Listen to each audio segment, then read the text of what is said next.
Welcome back to the Big Idea to Bestseller podcast. I'm your host, Jake Kelfer, and today we're joined by the one and only best-selling author, Jennifer Dean. Jennifer, welcome to the show.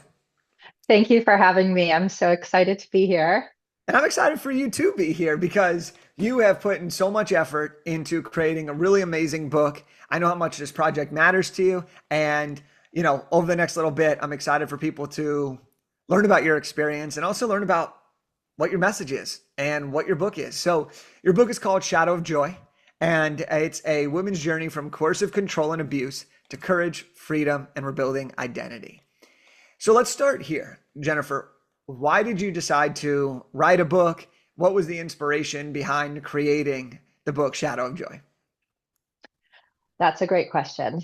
I believe that we go through many things in life, and if we can use our experiences to really impact others, that is such an incredible asset. And that's what happened with me. And so like my history, it was very difficult under coercive control, but having, choosing that journey toward finding freedom, toward rediscovering your voice, choosing to heal, entering a place of healing, and then also saying, you know what?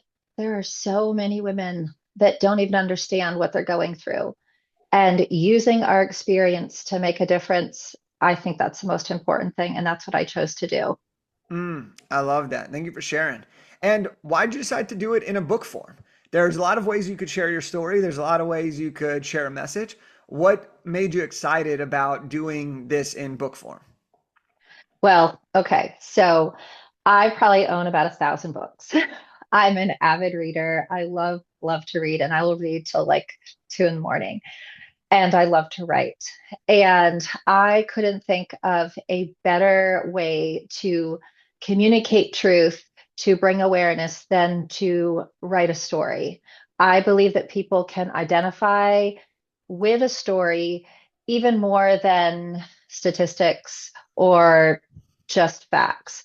But when it's a story, it pulls at your emotions. You can see yourself in the pages. And even people that don't experience but know about it gives them the opportunity to feel what it's like and identify, and also give compassion for those that are going through this. Yeah. And, one thing that I found really interesting is when you're sharing your personal story and when you have advice and suggestions and lessons that you've learned, a lot of times people would choose to do it in a nonfiction style book. You chose to make it a fictionalized tale.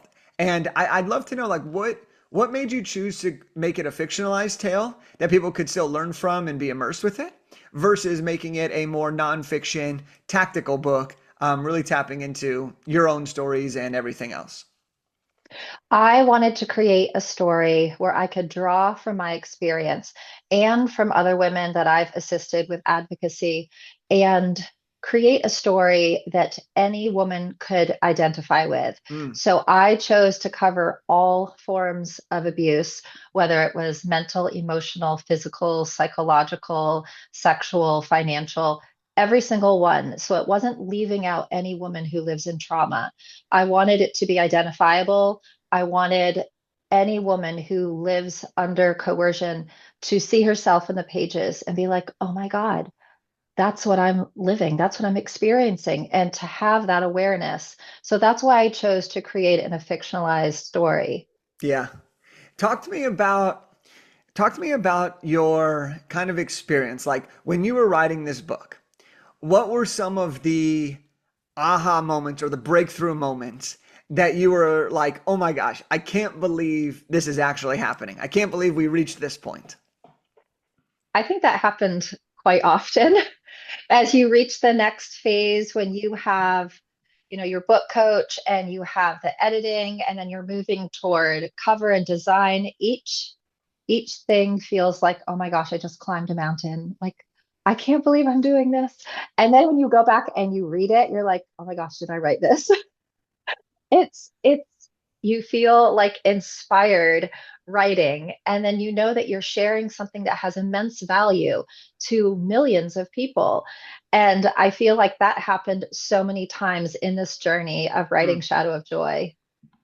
I love that. Let's talk a little bit about the book, right? In the subtitle, we talk about a women's journey from coercive control and abuse to courage, freedom, and rebuilding identity. And it's so beautiful how you shape that narrative. And so, for those that are listening, like, what really is coercive control, and how does it play a role into relationships? Okay, that's a great question. And the term coercive control has more recently been used instead of just domestic abuse or domestic violence. I think that many times people will think it's domestic abuse. If a woman comes into the ER with her face smashed, it's pretty obvious. But what about someone who has been traumatized and their voice has been stripped away and they are broken? So, coercive control may or may not include physical violence, but coercive control is a pattern of abuse with the purpose to remove someone's voice, to Mm, remove their autonomy, to diminish them, to demean them. It is an oppression. And they were paralleling the effects of coercive control to the same effects of prisoners of war and kidnapping victims. So, the kind of trauma that a woman goes through under oppression, under this coercive control, is the same result on her body as a prisoner of war or a mm. kidnapped victim. That's really intense. And I don't think a lot of people are fully understanding that. And now it's really being talked about and it's in legislature. But understanding it's not just one act, an isolated incident, it is a pattern that is targeted and planned to completely diminish and destroy someone. And that's very powerful.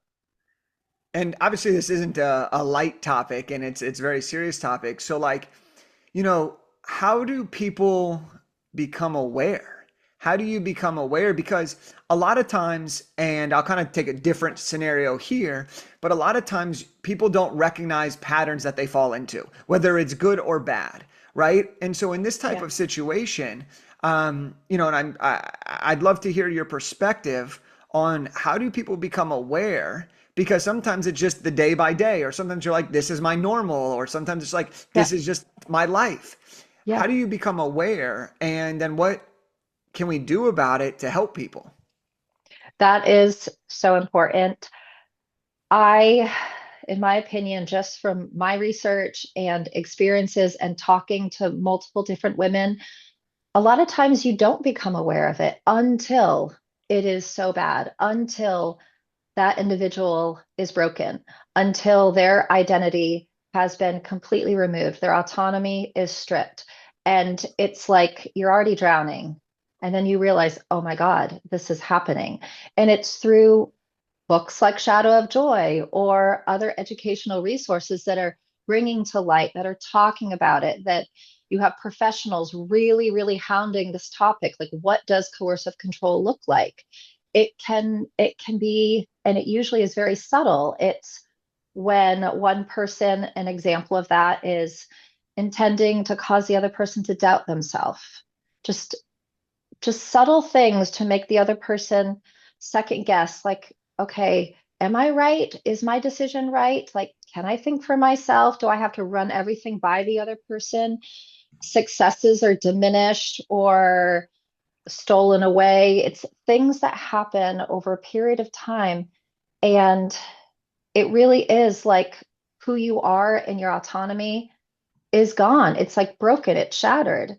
And it's very hard to detect it. So when a person gets educated to understand coercive control, what does it look like in a daily life? What does it look like when someone is not allowed to go out and use their financial resources in a way that's healthy for their family? And they constantly have to ask permission for things they shouldn't have to ask permission for, or having friendships or being with family, and that is scrutinized and talked down about. So then you feel like maybe I shouldn't spend time with my friends or I shouldn't be with my family. There's a lot of isolation.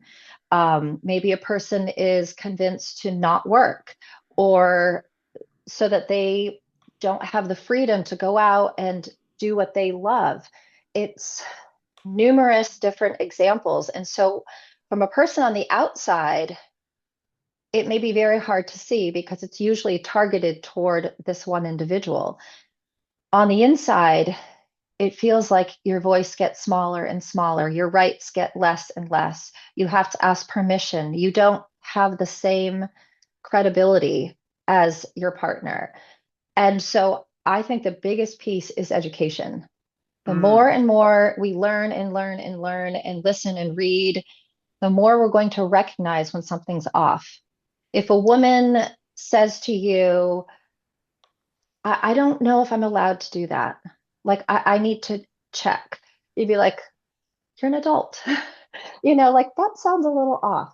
hmm That's not the typical comment that an adult woman would say that she's not sure if she's allowed. I need to check and make sure it's okay.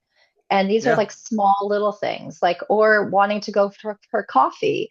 And no, I can't go. Like, it's not okay with my husband or something like, but well, what about what you want to do? Like just grabbing coffee with a friend. So it's little clues that you pick up along the way that just don't set with you as healthy or normal. Mm, And those are clues that shouldn't be ignored and shouldn't be missed. mm.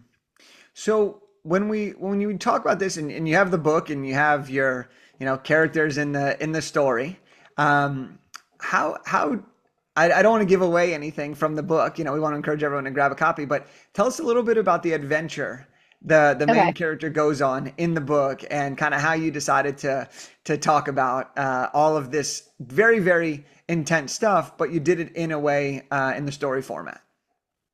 I chose Joy, first of all, the name of Joy. Like, I love metaphors. So I chose Joy because joy is one of the first things that gets stripped away under coercive control. Your joy is diminished and it's gone. So I wanted to name the character Joy because she, in essence, was this vibrant, full of life woman that loved just everything about life, from a child all the way through having fun with her friend. Life was about adventure. And I wanted to show what happens to a woman who is full of life when that slowly gets stripped away. So you see like this amazing friendship she has, you see the joys, the adventures they have. You also see as she reconnects with her friends several times throughout the story, and she's trying to like hold on to this very precious friendship. You see that she loves life and she loves adventure. And I really wanted to depict that, people in their autonomy, like, you feel like you're blossoming. You have the freedom to be and do whatever you dream of, and then I wanted to show what happens when that gets stripped away from her. And then at the end, with her healing journey, you see this return. You see this return of her joy, this spark that comes back when she is out of the abuse and she's rediscovering her voice and her freedom. Mm, mm. I want everyone to get a copy. I want everyone to experience this. Yeah. Let's go talk about the process here because I know that this was something that you were incredibly invested in and you were so committed and dedicated throughout the entire experience. So like what was your favorite part about creating this book from the beginning to the end? Like what was your favorite part? Writing. I absolutely loved creating this story. I would, I totally understand and I heard about a famous author who would wake up in the middle of the night with this great idea and have to like jot it down. And I was like, oh my God, like I totally get that. Like I would get this amazing idea and I'm like, I would be like almost asleep. Oh, I need to remember that. I need to write it down. Will I remember it in the morning? And so I loved writing because I would just think of this like, oh, this would be a perfect scenario. This would be a perfect way to bring out her character because I wanted Joy to have like this like little bit of humor inside of her. Like she's not super outgoing, but she is outgoing. But Totally. she's like an introverted extrovert. And so I wanted to see her humor, a little bit of sarcasm, and her zest for life. And so creating and writing the story was my favorite part. Awesome. And let's talk about releasing the book. Let's talk about launching the book. All right, you're fresh off the launch. What were the emotions you were having in that month leading up to the launch. And we're going to break this down a little bit. Yes. Oh So my so gosh. so leading up to the launch, you put in all this work, you have your book, like you're about ready to have a launch party, you're about ready to run your bestseller campaign. Like what is going through your head that month leading up to launch? Okay, if I'm being fully honest, I felt like I was carrying like 15 plates and I'm like, "Oh my gosh, I can't drop one." Like you're trying to do this and you're organizing that and it feels very surreal. Like I can't believe this is happening to me, but I don't want to forget anything important because I'm very type A.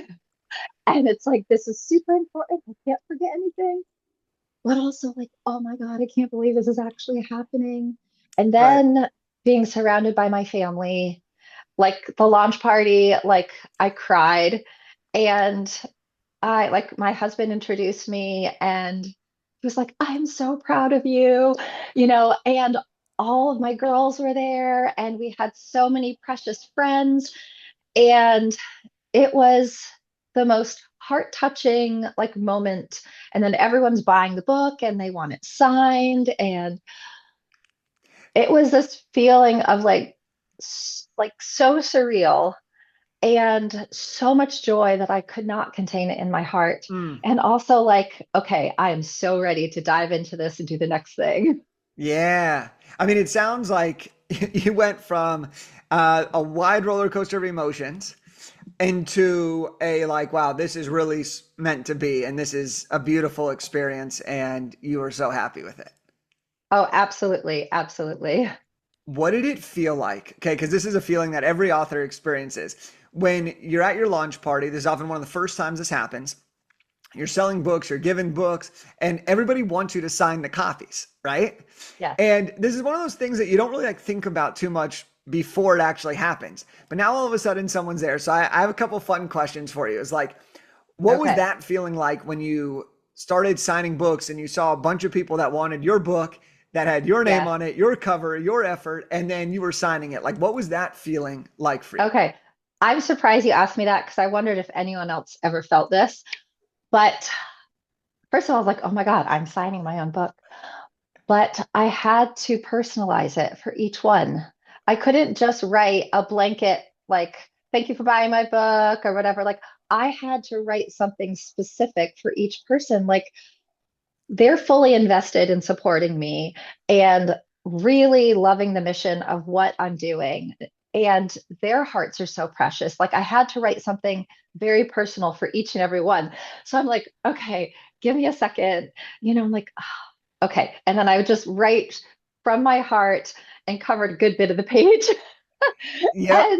But it was so special. It was really special. So it's funny that you say that. For my first book launch, and I was just reflecting on this because it's been about 10 years since my first book came out. And I remember having my launch party. And I remember when people bought it, I was like, oh my gosh, like they bought my book. They want it signed. I have to make it custom for every person. And so I put like their name and then I would write a custom message and then I would sign it. And, it's amazing. And I loved doing that. But now as you do it more and you do it, it's sometimes great to have a couple catchphrases that you can use. And so what I like to do now is I always address a book when I'm signing it to the person's name. I always customize it because the person's name is one of the sweetest sounds they could ever hear, Mhm. right? And Dale Carnegie talks about this in one of his books. But the idea here is you want to make them feel special. And the easiest way to make someone feel special when you're signing a book is to address them by the name. And then what I Mhm. always do is and I'll even share, how I like to do it. But for me, I always do it on the inside front cover of the book. I will put their name at the top. I will do my little message. I will then Yeah. write my name and then I'll do a big signature. And so it takes up 50 to 75% of that inside cover. Some other authors, I just had a few other authors who I went to their events, both our clients and then also other speakers, and they're signing it on the front page or the inside first page. It doesn't really matter what you do. It's just about like feeling good and you'll get a lot more practice as you do it more. So really, really fun to hear that. And after the lunch party, you're getting ready, your book debuts, you have the rankings start to change. Like, talk to me about what it was like when you saw for the first time that your book had reached bestseller status. almost like just you're in awe. You're in awe, like, oh my God. But also, like, for me, because this isn't, you know, a book that's just all about like fluff or whatever. Like, this is a very heavy topic. It has a lot of joy in it. It has humor. It has like lots of things in it because I wanted it to resonate with real life. But I just felt like, you know what, people are going to hear, people are going to read. This is such an important message. This is getting out. And there's so much awareness talking about coercive control. I was so excited because I just want every single woman to get their hands on this book, to read this book. You get super educated after reading it because at the end, I have resources, I have a lot of terms. What does the abuse look like? What are the red flags? What are the green flags? So you get a book where you are highly educated in this by the end, and it's a story plus education. And every person in the world could benefit from this, either for yourself or for someone that you love or you know. Amazing. And so for people that are listening who want to get a copy of the book or they want to learn more about you, where can they go? They can get my book on Amazon or they can get it on my website, which is beyondtheshadow.me. And they can get it either place, get one copy, get two, get 10 copies. And I guarantee you, when you start reading this book, you will not be able to put it down. I had one friend who hates reading, and she's like, okay, I'm going to read your books. I love you. And she's like, I literally hate reading, and I could not put your book down. And I was like, well, that's a really good review from someone who Yeah. doesn't like Yeah. reading. Get that on Amazon. Get that in quote Seriously. graphic form. Get that everywhere. Plaster that everywhere. You're like, I hate Um, reading, but I could not put your book down. yeah, that's a great testimonial and a testament Yeah. to the effort you put in. And I want to congratulate you as we kind of wrap up here, Jennifer. I want to kind of congratulate you because I know you put a lot of effort into this, but you did something really special, and I know you worked really hard on it. But one thing that I really appreciated or really enjoyed was you made so many connections and relationships with people in the space that you didn't have before the book was even done. There's Thank so you. many times where we were on the phone and we were talking and you were like, Jake, I just talked to this person. I just got connected with this person. I just got connected with this person, all because of the book. Yeah. And I think that that's such an amazing, amazing thing because one, it showed me how much you cared about what you were doing, your continued education, your willingness to learn so you could have the best book possible, but also how dedicated you are to getting this message out, finding the right partners, getting your message in front of these events and these women. And so, kudos to you for putting in 100% effort and doing the damn thing. And this is the end of an era and a beginning of a new one. It's the end of the Absolutely. creation and now the beginning of the promotion. And so you have the whole wide book world in front of you. I'm very excited for you to take on this adventure. And the last question here is, what would you recommend to someone who's considering writing a book?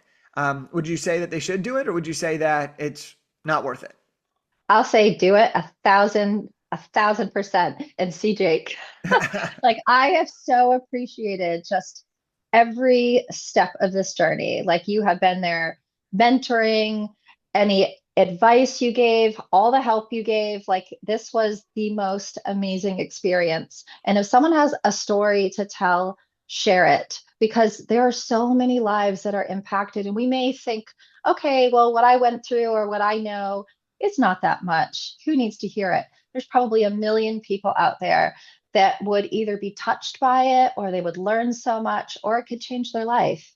Yeah, beautiful. Well, Jennifer, thank you so much for coming on the show. I appreciate you for being here and giving us your time today. And for everyone else who listened, make sure to grab a copy of Shadow of Joy. You can get it on Amazon or get it on Jennifer's website. And I look forward to hearing your thoughts. Make sure to tag Jennifer in anything that you have related to her book or this episode. So we'll see you on the next one, and take care, everybody.